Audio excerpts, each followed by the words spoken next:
Witnesses are reminded you're under oath and you're here to answer questions to the committee. I now recognize Mr. Casar from Texas for 5 minutes.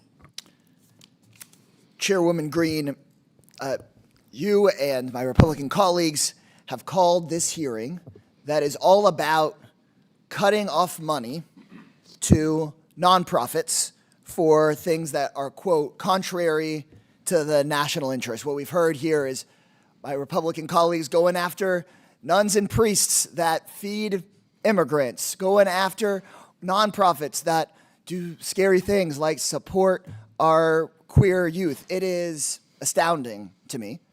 But we do have one nonprofit leader here, Mr. Krikorian. Mr. Krikorian, you're the director of the Center for Immigration Studies, correct? Yes. And according to your organization's website, you do receive taxpayer funding or have from the Department of Justice and the Census Bureau. Yeah, we did research contracts for them many years ago. Got it. And so you do have a taxpayer-funded nonprofit, and your nonprofit, as we've discussed in committee before, has shared articles from Kevin McDonald, whose work argues that Jewish people, alleged by him, are genetically driven to destroy Western societies. Is that correct? We distributed no such article. But you did distribute work from this anti-Semite, correct? We distributed work all across the spectrum, Right, from New York Times to anyone else. Got yes. it, okay. Your organization has also circulated an article by Holocaust denier John Friend. Is that correct? We said last time we were in a hearing that yes, you have. We've distributed no articles about Holocaust denial, obviously. But you have from Holocaust denier John Friend? I don't know, but I assume so, yeah. Your website right here does talk about that. Yeah. So I have a yes or no question. Is promoting the work of Holocaust deniers and anti-Semites contrary to the national interest? Promoting Holocaust denial and what have you is contrary to the national interest. That's why we haven't done it.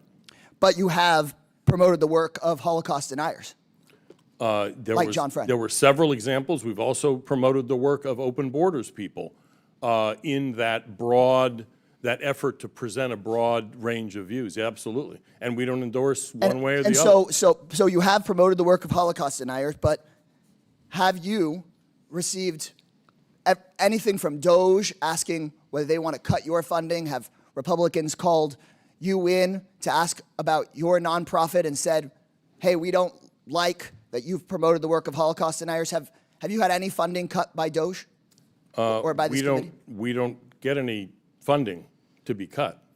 But you have received Department of Justice funding. And decades ago, yes, yeah. And so, look, let me just be real clear here.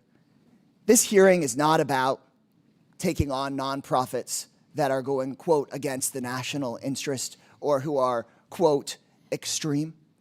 This is all about trying to shut down nonprofits who might share political views that are different from that of the President of the United States.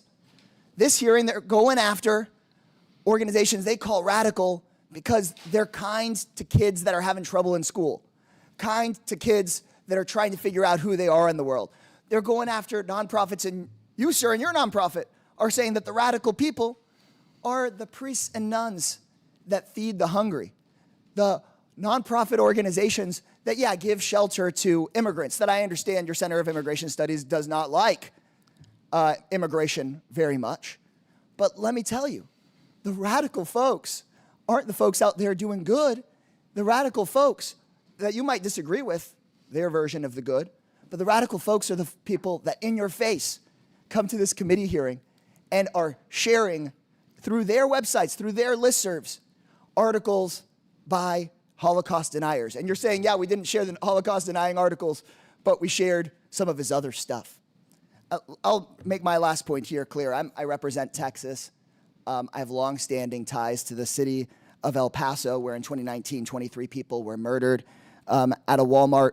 The murderer said, quote, it was based on the Hispanic invasion of Texas. And after the shooting, Mr. Krikorian, you said that the manifesto was, quote, remarkably well written. Can you tell us which part of his manifesto was remarkably well written? What I meant by that was that it seemed improbable for a nutcase like that to have written something that was relatively, at least grammatically correct. That was my point. Look, folks here on this committee are trying to shut down nonprofits because they disagree with them.